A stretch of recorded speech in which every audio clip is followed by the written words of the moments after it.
Salut les bouseux, aujourd'hui on va parler de stratégie rhétorique de gauche dans la lutte contre l'extrême droite, les réactionnaires et les trolls dans le contexte d'internet et en public. Vous aurez remarqué que les discours d'extrême droite, voire fascisants, abondent sur internet et ailleurs.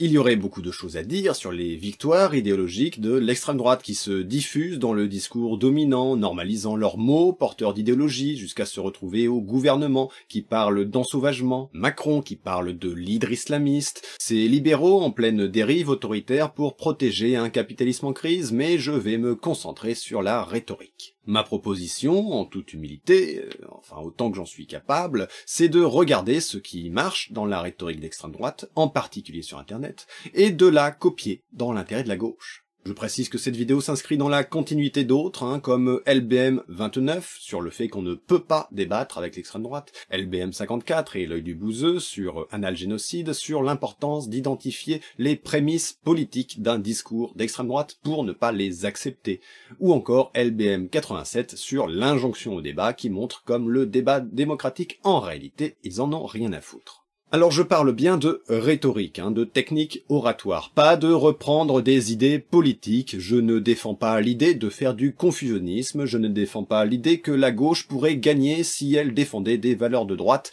je ne suis pas Tatiana Ventose. Mon idée, c'est bien de reprendre à notre profit ce qui plaît et ce qui marche dans la présentation des discours d'extrême droite. Ainsi, donc, je ne parlerai pas d'idéologie, sauf en ce qui concerne la cohérence, mais uniquement de rhétorique, c'est-à-dire tout ce qui fait partie de la rhétorique d'extrême droite que l'on peut extraire, séparer de l'idéologie et s'en servir contre eux. En quelque sorte, avoir la même forme, mais pas le même fond. L'extrême droite d'ailleurs copie la gauche depuis longtemps, mais de manière différente. Elle ne va pas tellement reprendre la rhétorique de gauche, mais ses thèmes, ses mots, ses sujets, puis les déformer, les pervertir, les dénaturer en une idéologie d'extrême droite. Exemple historique, les nationaux socialistes qui se font passer pour socialistes, voire anticapitalistes dans la forme du discours, alors qu'en réalité cela sert un discours ethno-nationaliste, naturalisant les rapports sociaux. Ce qui n'a rien de socialiste. Plus proche de nous, on a l'exemple des discours pseudo-marxistes de lutte contre l'immigration, sur le prétexte que le patronat se servirait des immigrés pour remplacer les travailleurs français. Concept de gauche, réservoir de travailleurs déformé en un discours de droite, voire d'extrême droite, toujours l'ethno-nationalisme. Ainsi, il s'agit d'identifier des armes rhétoriques que l'extrême droite utilise contre la gauche notamment, que l'on peut utiliser contre eux sans se compromettre politiquement, c'est-à-dire en restant intègre par rapport à nos valeurs. Tout d'abord, ce qu'on risque de me répondre, c'est une tendance à vouloir être moralement meilleur qu'eux, et ainsi ne pas utiliser leurs propres armes pour ne pas s'abaisser à leur niveau. Ce qui permettrait de nous distinguer. Cette personne est agressive, j'ai répondu avec bienveillance et courtoisie, donc je vaux mieux qu'elle, j'ai moralement gagné. Sauf que c'est bien mignon, mais ça ne marche pas. Si t'as un type qui te latte la gueule et que tu tends la joue droite, peut-être que moralement t'as gagné, mais tu t'es quand même fait latter la gueule. Donc lui retourner quelques coups de barre de fer, ça fait pas de mal. À gauche, nous ne sommes pas là pour gagner une place au paradis des gens bien, nous sommes là pour gagner la lutte sociale.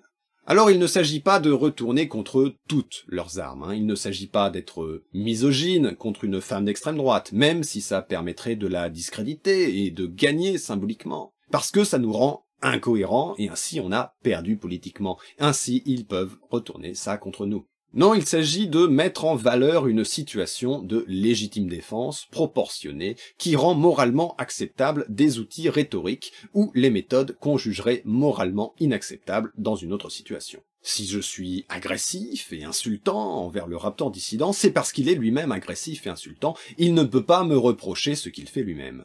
À l'inverse, dans ma critique de Fred du jour du grenier, je n'ai pas été agressif, ni insultant, car lui-même ne l'est pas. Je n'aurais pas été en situation de légitime défense. Il aurait été perçu comme agressé et ainsi victime de mon agressivité à juste titre. Dernier exemple, Anal Génocide, NG. J'ai été embêté pour analyser sa vidéo, car sa complaisance avec l'extrême droite me nécessitait d'être virulent, mais lui-même était très calme, en dépit de sa connerie. J'ai donc fait un empoisonnement du puits, montrant des extraits où Edgy était agressif et insultant contre une chaussette. T'es complètement con en fait, t'es juste débile. Ainsi je fais d'une pierre deux coups, je me fous de sa gueule et je le montre comme ridiculement agressif, rendant ainsi possible de lui répondre avec hostilité par la suite, car je suis très astucieux.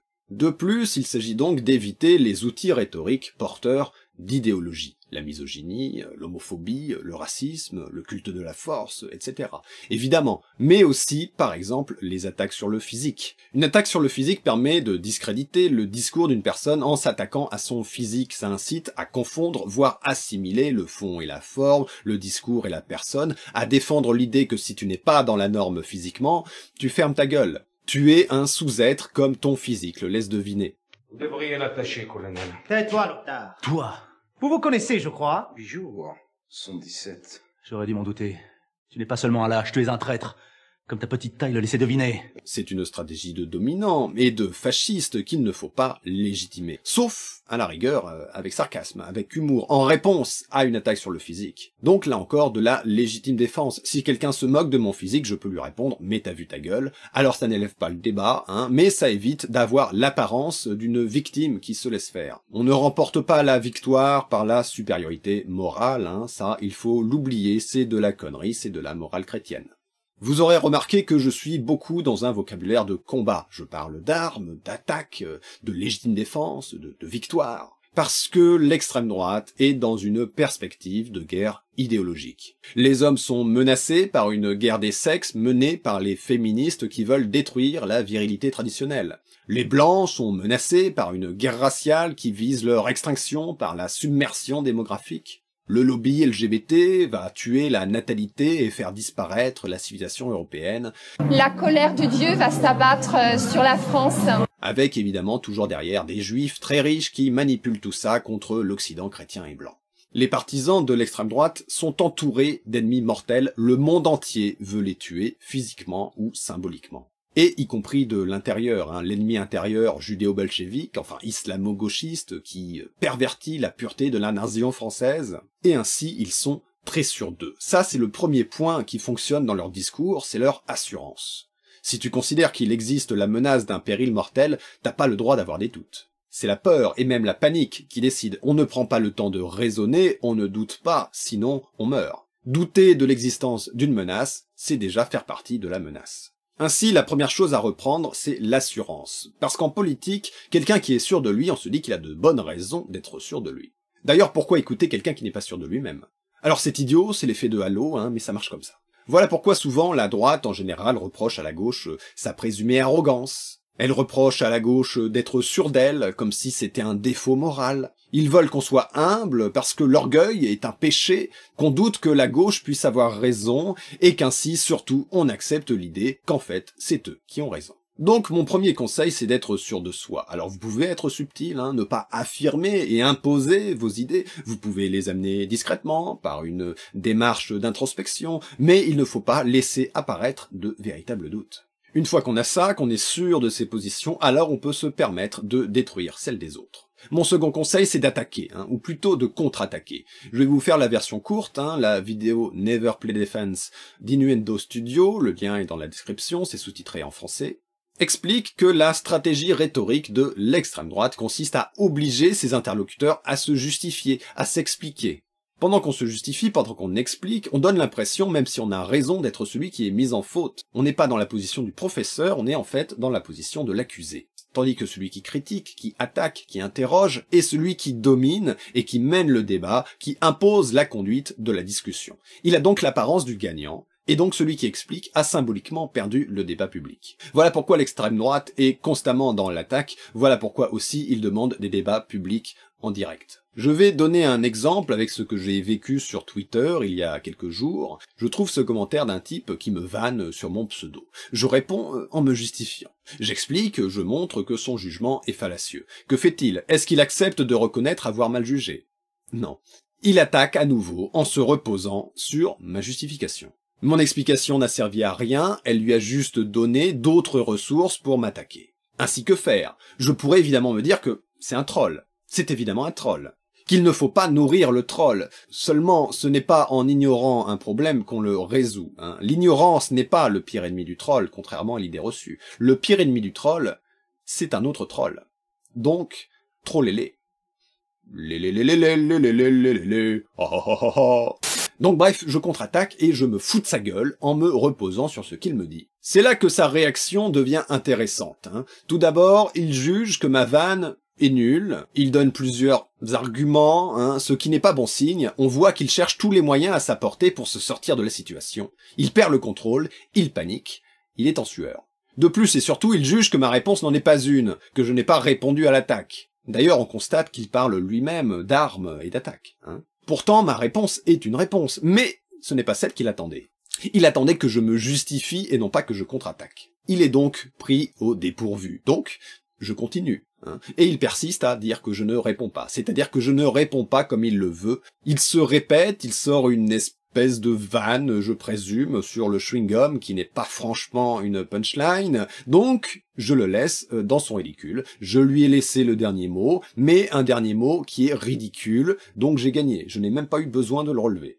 On voit bien ici, dans cet exemple, comme ce troll a été pris au dépourvu. Il a paniqué, et sa posture de juge ne lui a pas permis de se sortir de la situation. Par ma contre-attaque, ce troll a été cassé. Je ne lui ai pas donné de matière pour me vanner. Eh bien, il faut appliquer le même principe généralement quand vous devez répondre à un discours d'extrême droite publiquement. Ne vous justifiez pas. Jamais, ne parlez pas de vous. Ne donnez pas d'éléments personnels de votre vie, du moins aussi peu que possible. S'ils font des attaques personnelles, ne vous justifiez pas. L'expérience personnelle, c'est uniquement quand ça les arrange. C'est inutile, ils s'en foutent, ils retourneront ça contre vous, même avec toute la mauvaise foi du monde, ou l'opportunisme. Je me souviens par exemple d'Edgy, Analgénocide, qui se sert d'un moment où j'ai dit bien aimer la SF. Et il se sert de ça pour essayer péniblement de me discréditer. Il a vraiment rien d'autre. Comme certains qui m'attaquent sur Iron Maiden. Iron Maiden, c'est pas très de gauche. Putain de gueule. Ils savent tellement rien sur moi, ils ont rien sur quoi s'agripper, ces morpions. Et donc, il ne faut surtout pas hésiter à contre-attaquer, toujours en situation de légitime défense. Faut pas faire ça à un centriste, un peu naïf, qui dit juste une connerie. Il faut toujours garder une apparence de légitimité morale, et il ne faut pas être celui qui attaque le premier. Il faut mettre en évidence des incohérences dans le discours. Ça peut se faire, au mieux, en posant des questions, pour avoir l'air du naïf, de l'ingénu, qui veut juste en savoir plus. Donc, quelqu'un que l'on ne peut pas attaquer sans passer pour un connard. Mais il faut que ce soit des questions réfléchies qui impliquent d'obliger l'autre à s'expliquer, à se justifier, et à en venir à montrer des failles dans son discours. L'idéal, c'est de pousser le facho à s'énerver, ou à s'enfuir, quand il se rend compte que ses opinions sont foireuses, ou qu'il est incapable de les justifier trop longtemps. Selon comment c'est fait, ça peut renvoyer soit à une technique de trollage qui est le sea lioning, soit à l'entretien épistémique quand c'est fait en étant un peu plus sympa, je vous mets des liens dans la description. Pour cela, vous pouvez utiliser l'ad hominem. L'ad hominem est un outil rhétorique très puissant parce que techniquement, c'est pas un sophisme, contrairement à l'idée répandue, vu que ça n'a pas valeur d'argument. De plus, c'est une critique. C'est hostile, on est dans l'attaque, et il est facile de critiquer sans rien proposer, et ainsi de ne pas être soi-même sujet à la critique. Mais aussi et surtout, l'ad hominem n'engage à rien. L'ad hominem consiste à mettre en faute son interlocuteur en opposant ses paroles, ou ses actes, ou ses paroles et ses actes.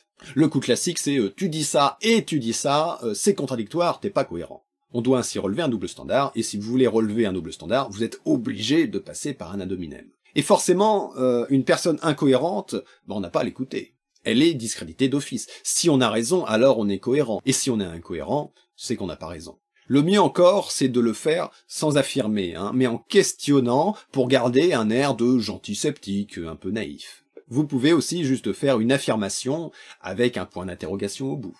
En faisant ça, on met en faute son interlocuteur, que ce soit vrai ou faux d'ailleurs, mais on ne s'engage à rien, on ne donne pas son propre avis qui pourrait être critiqué. Si je dis tu dis A, mais en même temps tu dis B, t'es pas cohérent, à aucun moment je ne dis si je suis d'accord avec A ou B, ou ni l'un ni l'autre. Je ne m'engage pas, et ainsi je ne risque pas d'être mis en faute moi-même que si la contradiction présentée est critiquable, ce qui est souvent difficile à faire, car ça demande d'expliquer des subtilités, des nuances, ou de mettre en évidence un homme de paille, etc. Donc, se justifier, expliquer, avoir l'apparence du perdant. On retrouve ça par exemple chez Zemmour, mais pas seulement, c'est très répandu à l'extrême droite quand ils vont dire vous accusez l'extrême droite d'être responsable du terrorisme d'extrême droite, mais vous n'accusez pas les musulmans d'être responsables du terrorisme islamiste.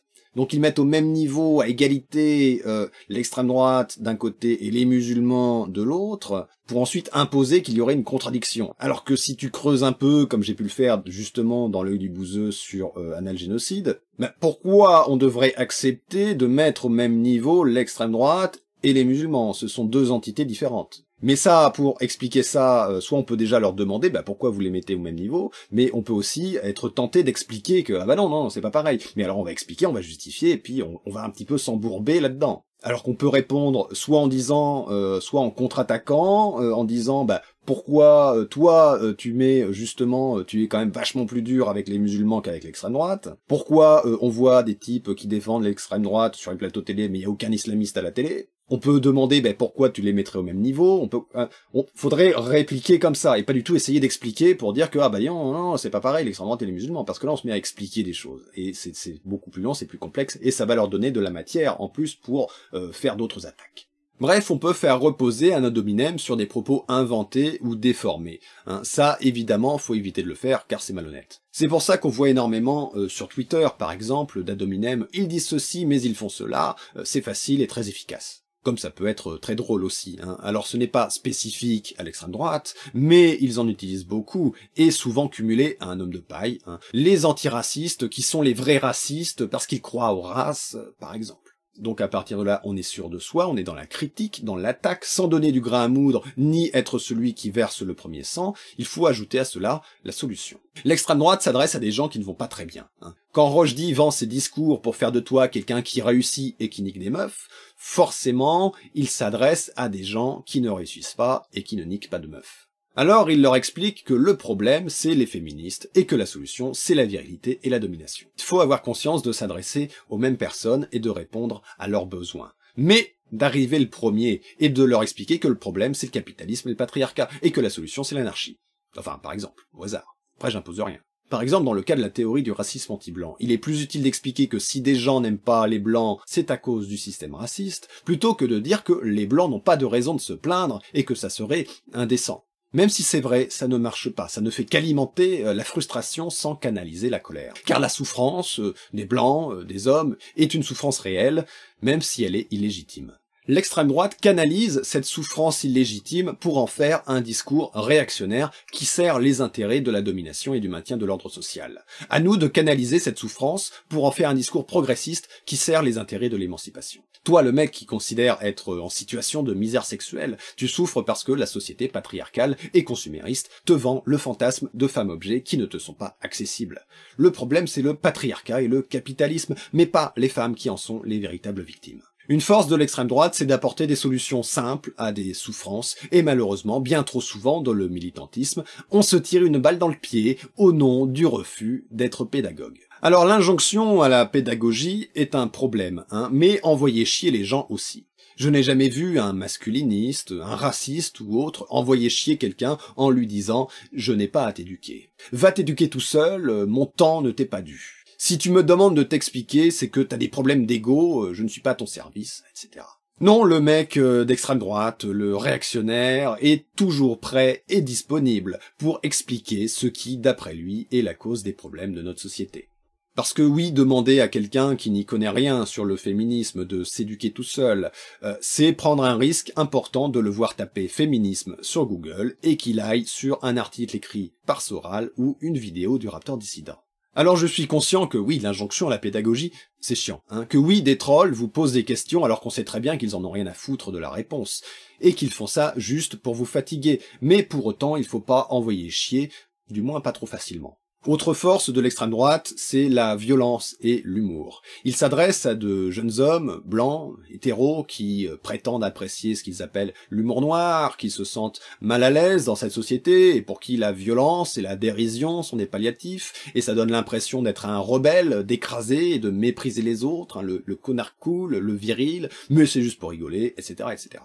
La violence, ou juste la virulence, peut être socialement acceptée si on reconnaît une situation de légitime défense. Encore faut-il évidemment qu'elle soit évidente. Mais en plus, l'humour permet de casser la violence. On le voit avec le Raptor dissident, ou encore Marceau. Le Raptor dissident fait des punchlines violentes, mais elles sont perçues comme drôles, donc il casse la violence en la rendant moins sérieuse, bien que toujours présente. Marceau pratique une violence démesurée, quasiment cartoonesque par son excès, elle n'est pas non plus prise au sérieux, bien que toujours présente. En étant violent, vous détruisez votre adversaire, en étant drôle, vous pouvez l'humilier, le discréditer, avec tout ça, vous pouvez le dominer sans passer pour un connard si vous faites ça avec humour ou décalage, mais toujours avec légitimité. On me répondra que si on se fout de la gueule d'un mec, il se renfermera sur lui-même, il sera en réactance. C'est vrai. Mais eux, ils le font. Quand ils se moquent de Marion Sételin ou de n'importe qui d'autre, ils ne se disent pas que ça va la confirmer dans son idée que les fachos c'est des connards et qu'il faudrait être plus sympa avec les féministes pour qu'elles se rendent compte que les hommes, en fait, ils sont gentils. Non. Pourquoi ils ne font pas ça? C'est parce que la véritable cible de l'humiliation, ce n'est pas celui qui est humilié, c'est le public. C'est de dire que si tu te comportes comme cette personne, tu vas prendre cher. C'est de l'intimidation. Notre but doit être de dire, ces personnes sont risibles, elles sont ridicules.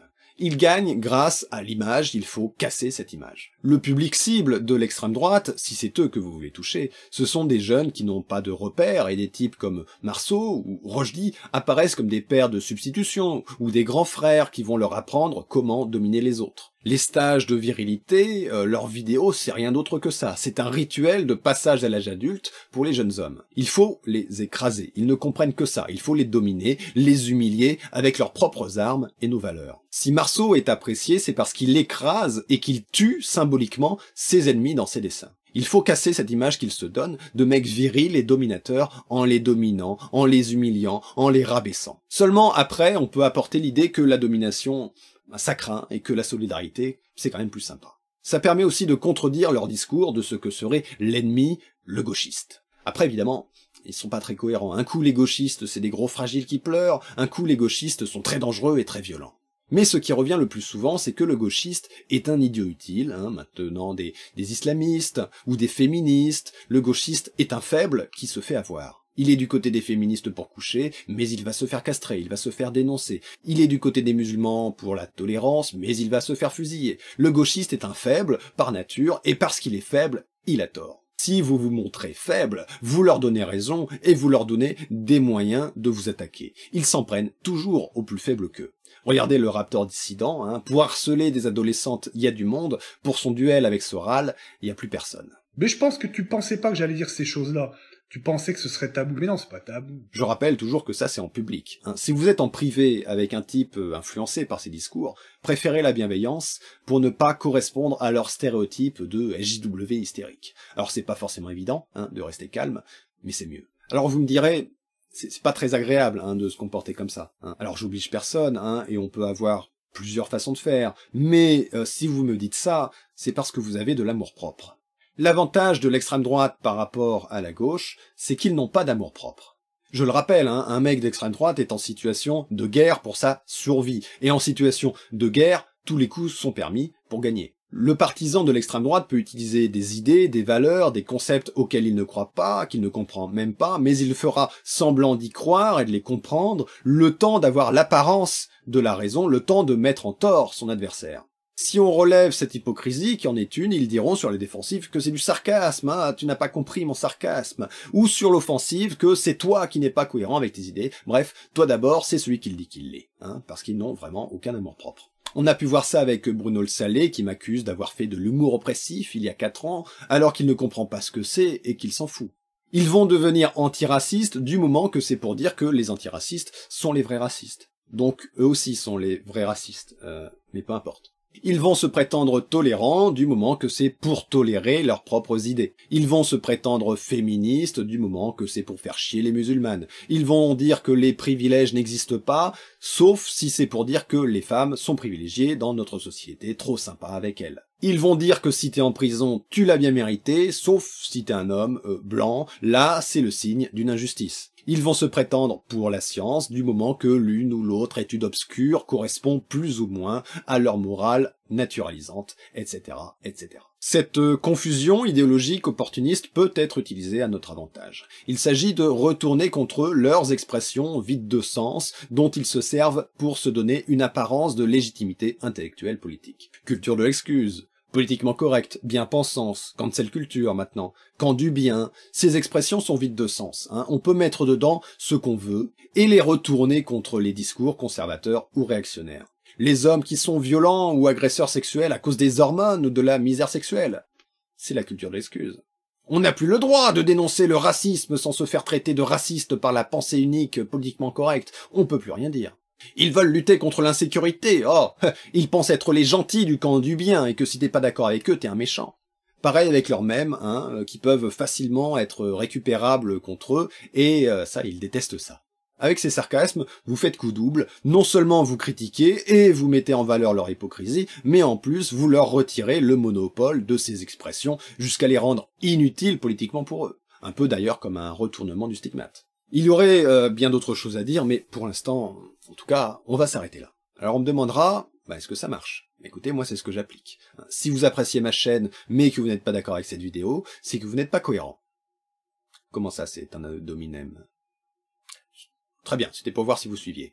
Libre à vous de constater si oui ou non ça marche. Si ma chaîne vous plaît, c'est que ça marche. Et le fait est que oui, des gens sont attirés par ma méthode qui permet soit d'éviter de sombrer à l'extrême droite, soit parfois d'en sortir, comme on a pu voir des témoignages dans un dernier vlog, sans compter évidemment le renforcement de la gauche. De plus, je les fais chier. Je n'ai que 10 000 abonnés, c'est que dalle. Enfin, bon, vous êtes pas que dalle, vous êtes des gens bien et...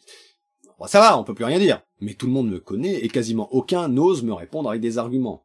Quand ils le font, ça donne crise papillon, et on a vu le résultat. Dernièrement, un compte Twitter, suceur d'Edgy, m'a mis au même niveau que Usul et MJ Fermella, donc des gros comptes disproportionnés par rapport à moi. Quand Bruno le Navet a sorti sa petite merde de minable sans honneur sur moi, à peu près tous les fachos de Twitter en ont profité pour me tomber dessus, comme quoi je les emmerde, et ils sont jaloux de ma réussite. Alors évidemment, cela ne me permet pas de lutter contre le fascisme, cela permet de le freiner, à la rigueur, de lui mettre des bâtons dans les trous. Sans changement de structure sociale qui réduirait l'exclusion économique, le fascisme, roue de secours du capitalisme en crise, aura toujours son terreau pour se développer. Mais en attendant, je vous propose ma démarche, histoire de bien leur casser les couilles, du moins si on les trouve.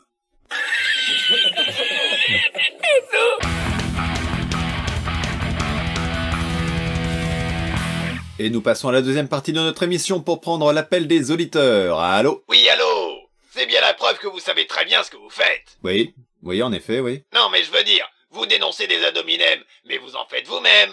C'est un ad hominem, ça, monsieur Panzani. Quoi ? Vous me reprochez soi-disant de ne pas être cohérent en opposant mon discours et mes actes. C'est un ad hominem. Quoi ? Pourquoi me reprocher de faire des ad hominem alors que vous en faites vous-même ? C'est pas très cohérent. Connaissez-vous la métasophistique ? Ah merde, je l'ai cassé. Bon, on va prendre un autre appel. Allô ? Ouais, quand même, tout ça c'est pas très gentil. Tu devrais lutter contre l'extrême droite sur le marché des idées, tu vois. Si tes arguments sont meilleurs, ils vont forcément gagner, tu vois. Oui, d'ailleurs, si McDonald's est si important sur le marché de la restauration, c'est grâce à la qualité de leurs produits. Ah ouais, mais non, mais ça c'est parce qu'un McDonald's, c'est des salopards sans aucun scrupule qui vendent de la merde facile à emporter, tu vois. Voilà, comme l'extrême droite.